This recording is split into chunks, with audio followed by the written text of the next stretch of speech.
Kembali lagi di channel OMK Santo Theodorus. Jadi hari ini kita mau bikin Q&A. Jadi di Q&A pertama di channel OMK.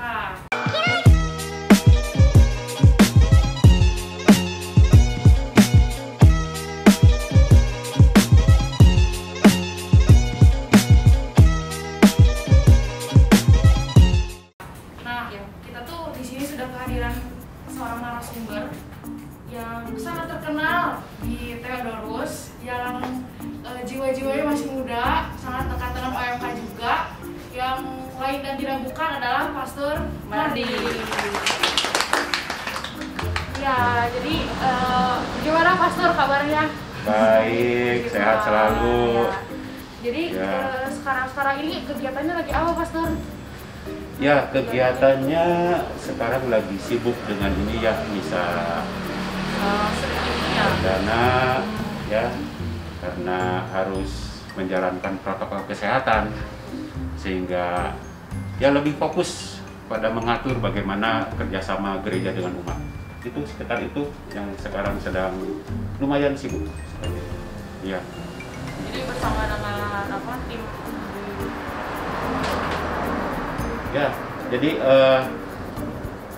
pertama bahwa mulai dengan pembentukan petugas COVID-19 Gereja Santo Theodorus, karena itu dari permintaan dari pemerintah, terutama surat edaran Menteri Agama harus membentuk petugas COVID.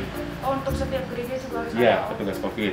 Lalu setelah petugas COVID terbentuk, maka kemudian dibentuk tim sinergi antara petugas COVID Paroki Theodorus dengan unsur dari lingkungan-lingkungan. Ya, jadi sudah ada tim sinergi, sehingga komunikasi yang penting dalam situasi seperti ini, terutama penerapan protokol kesehatan, sungguh bisa terkoordinasi dengan baik antara gereja dengan umat. Seperti itu. Jadi umat juga bisa dapat informasi-informasi. Nah, benar, informasi yang seimbang, ya, supaya tidak terus-menerus khawatir, cemas, dan takut gitu ya, maka mendapat informasi yang jelas dari gereja dan terus. Lewat tim COVID dan sinergi tadi ya? Ya, benar. Tapi sekarang udah ada Pastor atau masih ada dalam pembentukan? Sudah berlangsung, sudah mulai. Jadi tim COVID-19 Paroki itu kan juga ada unsur dari medis, ya, ada seorang dokter. Jadi kami melengkapi segala macam protokol kesehatan itu juga dari segi medisnya sungguh terperhatikan dengan baik, seperti itu. Berarti sebenarnya kalau kita balik lagi misa di gereja udah aman ya Mas? Sudah aman. Kita hanya butuh disiplin dan patuh pada protokol kesehatan seperti itu. Jadi buat teman-teman yang di rumah yang masih takut buat misa, ayo datang ke gereja. Yang penting masih pakai protokol kesehatan ya Mas. Itu juga aman-aman. Nah, ngomong nih di luar konteks COVID ini, kita mau nanya nih Pastor tentang Pastor sendiri gitu. Jadi banyak yang penasaran juga gitu, biar teman-teman tahu sebenarnya gimana sih Pastor Mardi itu. Sebenarnya Pastor dari mana sih asalnya? Apa dari Bandung atau dari mana? Saya orang bilang wajah dari Flores. Oh, ada. Kalau lihat namanya Sumardi itu orang Jawa katanya. Kalau logat-logat katanya orang Bali. Oh, siap. Itu orang Bali gitu ya. Oke, campur. Ya. Lalu saya aslinya adalah orang Kuningan.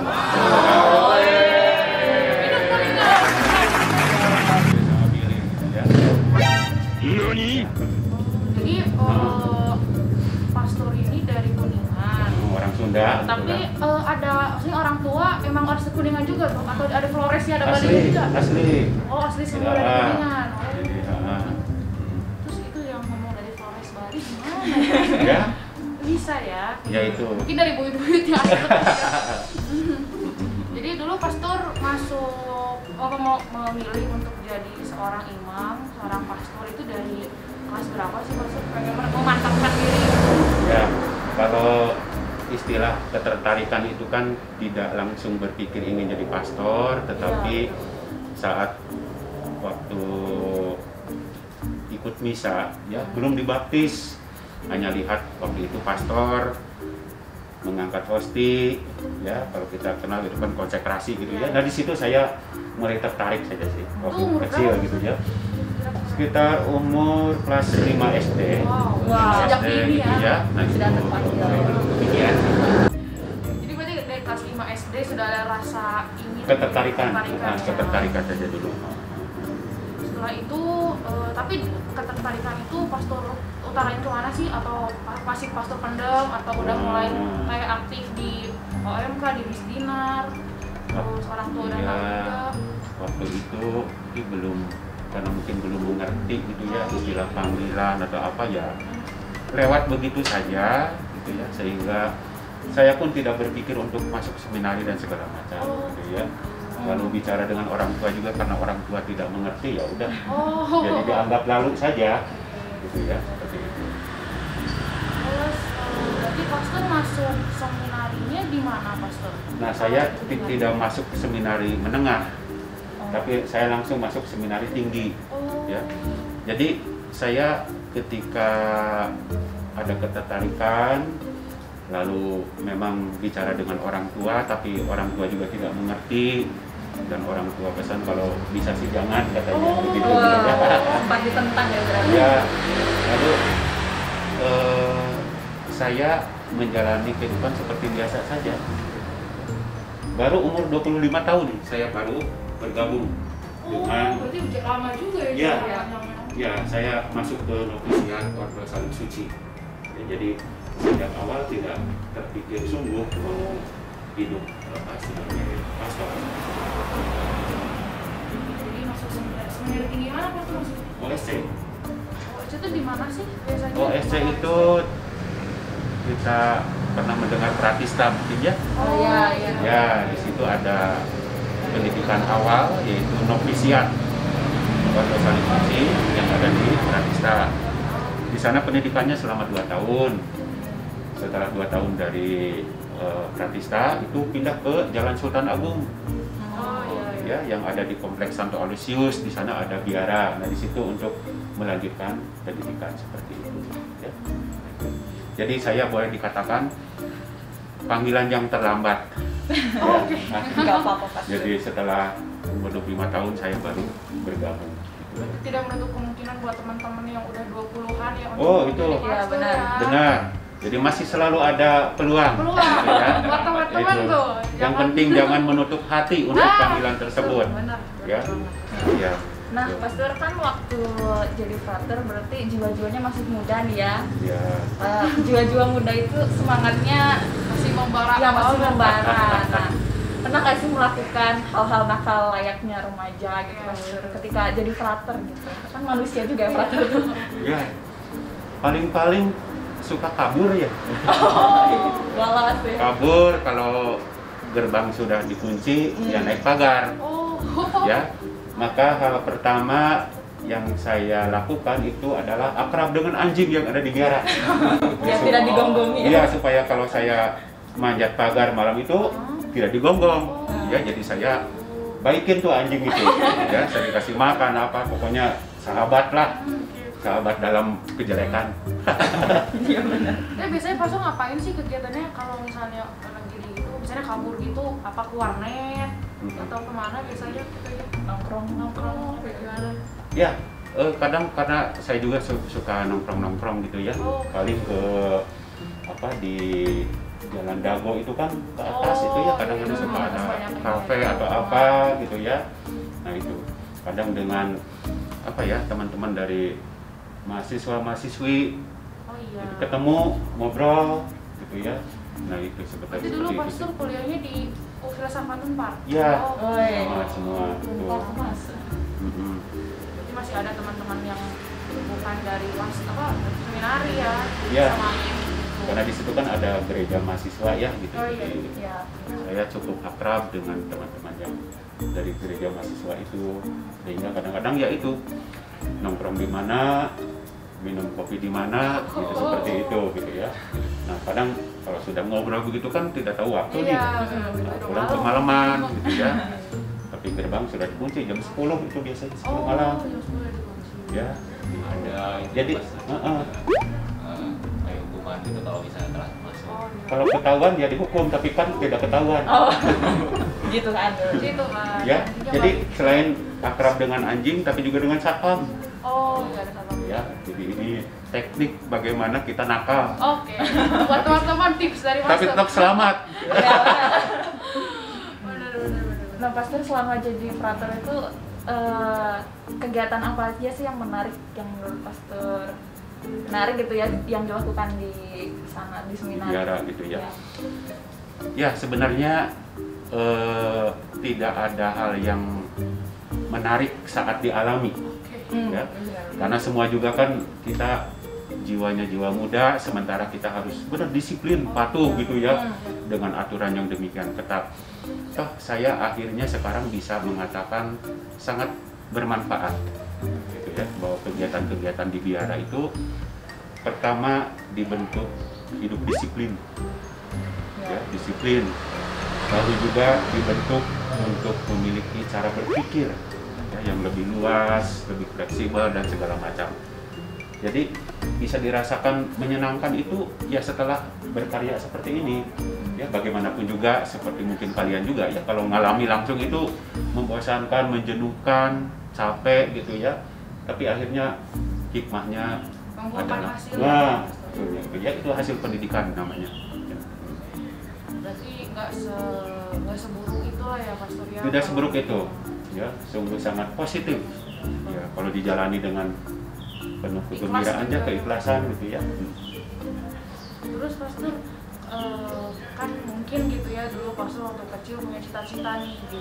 Pengen jadi apa sih gitu. Tapi kan sekarang udah jadi pastor nih. Ya. Pasti dulu punya cita-cita, aduh saya pengen jadi pemain sepak bola atau apa gitu. Pastor pengen jadi apa sih sebenarnya? Ya, karena dulu tampang saya itu agak serem gitu ya. Oh gitu.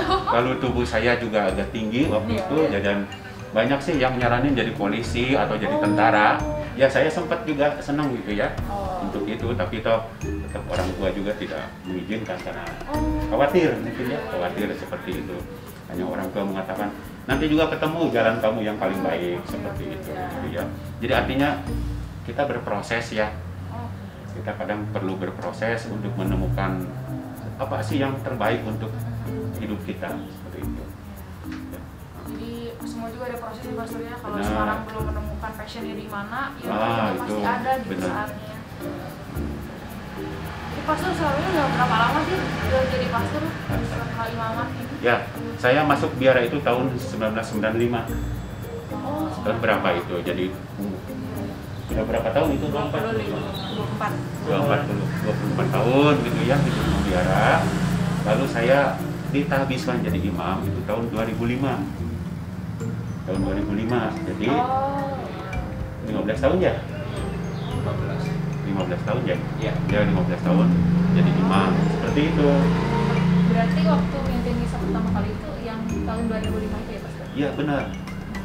Ya, tahun 2005. Pertama mimpin misa di mana dulu Pastor? Jadi saya ditahbiskan di paroki Bumi Serpong Damai, Santa Monica, itu Uskupan Jakarta. Nah itu jadi pertama kali gitu ya. Lalu diberi kesempatan juga untuk misa perdana di kampung, Oh, ya di Pastor. Kuningan, ya. Oh iya. Nah itu. Oh, asik ya Mas, pasti umat-umat yang kenal. Keluarga-keluarga datang. Nah, teman-teman waktu SD segala macam itu jadi pada kumpul gitu ya. Ya. Menyenangkan. Gimana sih Pastor perasaannya pertama kali waktu mimpin misa itu Mimpin yang misa perdana? gitu ya. Mimpin misa itu kan yang paling kita harus adaptasi itu bagaimana paham buku tata perayaan Ekaristi TPE gitu ya. Itu kadang kalau awal itu grogi gitu ya, Oh, iya. suka kelewat, kita jadi blank ya, maka ini halaman berapa gitu ya, gitu, segala macam itu biasa karena grogi juga gitu ya. Yang kedua karena belum paham halaman-halaman di tata perayaan Ekaristi. Paling itu sih yang kadang membuat grogi ya. Kalau kadang juga ada perasaan, saya itu misalnya di kampung nih, dulu yang jadi sesepuh itu kok sekarang harus dikotbahi gitu ya. Itu macam kan tidak nyaman juga sebenarnya. Iya. Apalagi dipandang berat banyak orang di betul. depan harus aduh Ada sesepuh semacam. selama pastor 15 tahun berarti Pak setelah ditabiskan ini udah kemana aja sih Pastor? Ya, saya pernah di Papua. Oh jauh. Wow, iya. Di Papua 4 tahun. Jadi setelah ditabiskan langsung ke Papua gitu? Setelah tabisan 2 tahun di Jakarta, Bumi Serpong Damai. Lalu setelah itu 4 tahun ke Papua. Di Papua itu tugas di Pabepura 3 tahun, lalu di Asmat 1 tahun. Ya. Setelah itu kembali ke Bandung, berkarya di rumah pendidikan Jalan Sultan Agung itu tadi yang saya sebut tadi, pendidikan para frater gitu ya. Jadi saya berkarya di sana gitu ya. Setelah 2 tahun di situ saya diberi kesempatan untuk belajar di Manila, Filipina gitu ya. Nah itu setelah 2 tahun di Filipina saya kembali lalu berkarya di novisiat. Jadi pendidikan yang tadi saya sebut tadi 2 tahun itu. Nah itu di sana gitu ya. Jadi di sana saya 5 tahun berkarya, baru ke paroki. Ya. Pertama paroki Pandu, lalu ke paroki Dua-Dua. Jadi Theodorus ini paroki ketiga? Iya, menjadi paroki ketiga buat saya. Tadi Bumi Serpong Damai, lalu Pandu, baru ke sini. Iya. Tapi kalau kayak gitu Pastor, apa memang setiap pastor itu harus ke pendidikan gitu? Apa pastor yang pengennya ke bagian pendidikan? Nah, jadi kita itu punya prinsip taat. Taat itu artinya bagaimana ditugaskan. Kita tidak bisa memilih ya, apa yang kita mau, tapi juga kita tidak bisa menolak apa yang tidak kita suka. Seperti itu. Pokoknya siap, gitu ya, istilah siap. Gitu. Nah, maka saya berkarya di bidang pendidikan pun itu karena ditugaskan seperti itu. Ya harus siap ditempatkan di mana aja. Benar. Nah, Pastor, setelah berganti-ganti tempat beberapa kali, yang menurut Pastor paling berkesan di kerjaannya, Pastor? Jangan lupa like, comment,